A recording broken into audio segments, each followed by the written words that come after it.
नमस्कार, मैं हूं आचार्य सतीश अवस्थी और आपका बहुत स्वागत करता हूं। आज हम बात कर रहे हैं कि यदि आपके अपने जीवन में किसी भी तरह से मधुरता की कमी है, अगर आपकी अपनी लाइफ में खुशहाली की कमी है, अगर आप बहुत दुखी हैं, अगर आप तकलीफ में हैं, अब वो तकलीफ का कारण चाहे कोई भी हो, रोज की भांति, चाहे आपकी अपनी लव की प्रॉब्लम हो, तुम्हारे रिलेशनशिप की दिक्कत हो, तुम्हारी शादी में दिक्कत हो, तुम्हारे वैवाहिक जीवन में तकलीफ हो, या तुम्हारे अपने निजी लाइफ में दिक्कत हो, पारिवारिक लाइफ का मतलब तुम्हारे बच्चे कच्चे बच्चे थे सब ये सारी चीजें, कहीं पर भी अगर किसी तरह की कोई तकलीफ है तो तुम ठीक हो जाओ, तुम सुव्यवस्थित हो जाए। ये एक ऐसी व्यवस्था है, ज्योतिष, जैसे आप ज्योतिष समझते हो, जैसे आप एस्ट्रोलॉजी समझते हो। एस्ट्रोलॉजी कोई राहु केतु शनि मंगल बताने का काम नहीं है। तुम्हें बीमारियों का पता चल जाए तो तुम क्या करोगे? तुम्हें ऐसी व्यवस्था चाहिए जो तुम्हें ठीक कर दे। इसको थोड़ा गहराई से समझना। जो लोग भगवान शिव की तरह परिवार में निरंतर विषपान करते रहते हैं, किसी भी रिलेशनशिप में निरंतर विषपान करते रहें और उस विष को अंदर ना जाने दें, हृदयाघात न होने पाए, कंठ में ही रख लें भगवान शिव की तरह, उनका रिलेशन हमेशा बेहतर रहता है। जिन लोगों ने वो विषपान कर तो लिया लेकिन वो गले में नहीं रोक पाए, अंदर निकल गए, हृदय में पहुंच गया, आघात पहुंचा, आपको तकलीफ होने लग गई, आपको पीड़ा होने लग गई, यानी तुम अंदर ले गए ना, तभी तो तकलीफ हुई। कोई बात नहीं, तुम्हें इतना बड़ा संत बनने की आवश्यकता नहीं है। आज थोड़ी सी चीनी से इस सारी की सारी व्यवस्थाओं को ठीक किया जा सकता है। मैं हमेशा एक बात कहता हूं, आज फिर से उसको रिपीट कर रहा हूं कि रिलेशनशिप कोई भी एक आदमी चलाता है। अब देखो, ये बड़ी बात है ना। रिलेशनशिप कोई भी, दुनिया का कोई भी रिलेशन सिर्फ और सिर्फ कोई एक चलाता है। अब ये थोड़ी गहरी संबंध है, इसको थोड़ा समझने की कोशिश करो। हम सदियों से, जन्मों से भगवान की पूजा कर रहे हैं, भगवान कभी नहीं है सामने, कोई एक ही है जो भक्त लगा पड़ा है, एक ही तो संबंध चला रहा, भगवान कहां चलाता? गजब का दावा है पापियों का, मैं हूं भाई, गजब का दावा है पापियों का, अजीब ढंग से मचल रहे हैं, उन्हीं से लड़ते और हैं झगड़ते, त्रैलोक के जिन से पल रहे हैं। इसके आगे की लाइन समझना, फिर वो सर्कल पे वापस आएंगे, है ना। अब मेरे साथ थोड़ी सुननी तो पड़ेगी साहब, क्या करो, एक प्रवचनकर्ता को ज्योतिषी बना दिया तुम लोगों ने, तो थोड़ा बहुत तो सुनना ही पड़ेगा, है ना। तो इसके आगे की लाइन बहुत बहुत महत्वपूर्ण है। तुम्हारा वादा था पाप हरना, हमारा वादा था पाप करना। तुमने कहा था भाई तुम पाप हरते रहोगे, तुम पाप हर हो ना, पापो हम पाप कर्मा हम पापात्मा पाप संभव, तो हरो भाई। तुम्हारा वादा था पाप हरना, हमारा वादा था पाप करना, हम अपने वादे पे चल रहे हैं, तुम अपने वादे से हट रहे हो। तो भगवान से वो विवाद हमारा सदियों से चला रहा है कि भाई हम तो अपना खूब वादा निभा रहे हैं, खूब जी भर के पाप करते, सुबह दोपहर शाम रात निरंतर कंटिन्यूटी में है भाई, अनावरत चल रहा है, तुम क्यों पीछे हट रहे हो? तो कहने का सीधा संबंध ये था, ये इतनी दूर तक आपको इसलिए लेकर के गया कि कोई भी संबंध एक चला रहा है। भक्त और भगवान में भी भक्त है जो भगवान से जुड़ने की कोशिश कर रहा, भगवान को तो जरूरत ही नहीं है। वो किधर आता तुमको बोलने कि तुमने आज भोग नहीं लगाया?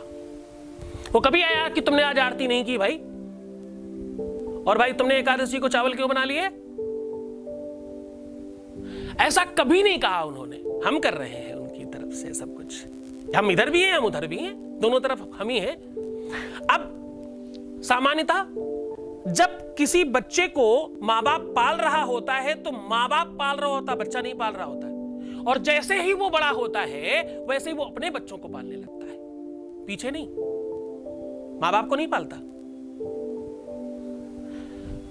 बहुत ध्यान से समझने की कोशिश करना कि रिश्ता कोई एक चलाता है, जैसे माँ बाप बच्चों के साथ रिश्ता चलाते हैं, बच्चे के प्रेम में इतने ओतपोत होते हैं कि उसे सब कुछ दे रहे होते हैं, अपना सर्वस्व निछावर कर रहे होते हैं। आप सब हो उसमें से, सब दे रहे होते हो। एक एक चार आना जोड़ जोड़ करके अपने बच्चों के लिए बाहर जब कुछ खाते पीते हैं ना, तो लगता है यार घर में बच्चा भूखा होगा, उसने ये चीज नहीं खाई होगी, तो चलो या तो यही छोड़ देते हैं यहीं पे, और या तो उसके लिए भी ले लेते हैं घर में। बस ये वास्तविक प्रेम है जो एक चलाता है। ऐसे ही रिलेशनशिप भी कोई एक चला रहा होता है। जब एक्सपेक्टेशन दोनों तरफ से प्रारंभ हो जाए तो रिलेशनशिप बिगड़ने लग जाता है। जब आपकी इच्छाएं अनंत हो जाएं तो आपका रिलेशनशिप बिगड़ जाएगा, ये निश्चित तौर पर समझ लीजिए। अब उस अनंत इच्छाओं को अंत तक पहुंचाना और उसको परस्पर लेकर के आना काम चीनी का है। ऐसी सारी व्यवस्थाओं का, देखो मैं ये ज्ञान नहीं दे रहा हूं कि तुम वैसे हो जाओ, पॉसिबल नहीं है। हम सब इंसान है साहब, हम ऐसे ही रह सकते जैसे हैं। हम ये कह रहे हैं कि ऐसी कोई भी अव्यवस्था है उसको पूरी तरह से ठीक किया जा सकता है, उसे बैलेंस में बनाया जा सकता है। परिवर्तन तुम्हारे अंदर होगा। तुम जब खुश रहोगे, मैं रोज कहता हूं खुश रहो, प्रसन्न रहो, पानी खूब पियो, खूब सुंदर बनो। ऐसा क्यों कहता हूं?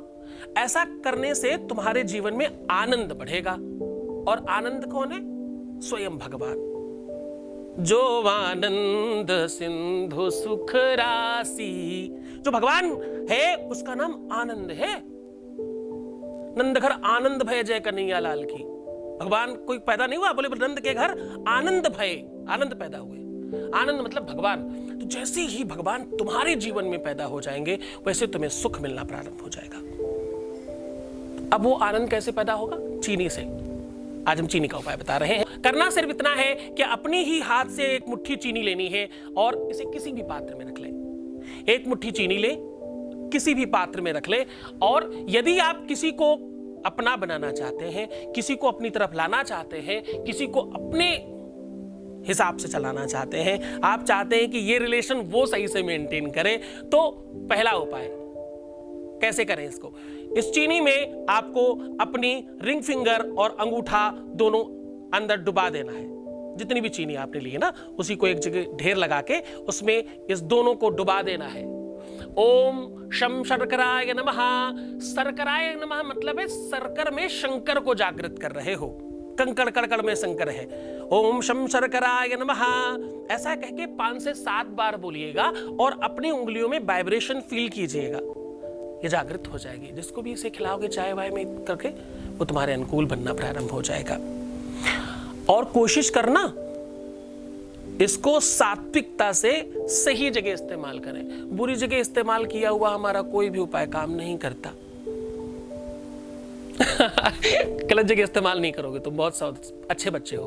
तो आपको एक तो ये, दूसरा शर्कर का एक सार्वजनिक उपाय, अगर आपको कहीं पर किसी भी प्रकार का कोई तकलीफ है, किसी भी प्रकार की समस्या है, किसी भी रिलेशन में है, तो क्या करें? शर्कर को एक मुट्ठी एक लोटे ग्लास में या एक लोटे पानी में डाल दें। लोटा ग्लास दोनों ही तांबे का होना चाहिए, चाहे लोटा है तो भी चलेगा, ग्लास है तो भी चलेगा। उसमें डाल दें, पानी होना चाहिए, और इसे शनिवार को सायंकालीन पीपल में या सोमवार को भगवान शिव के ऊपर चढ़ा दें। ओम नमः शिवाय कह के शिव जी पे चढ़ाया जा सकता है।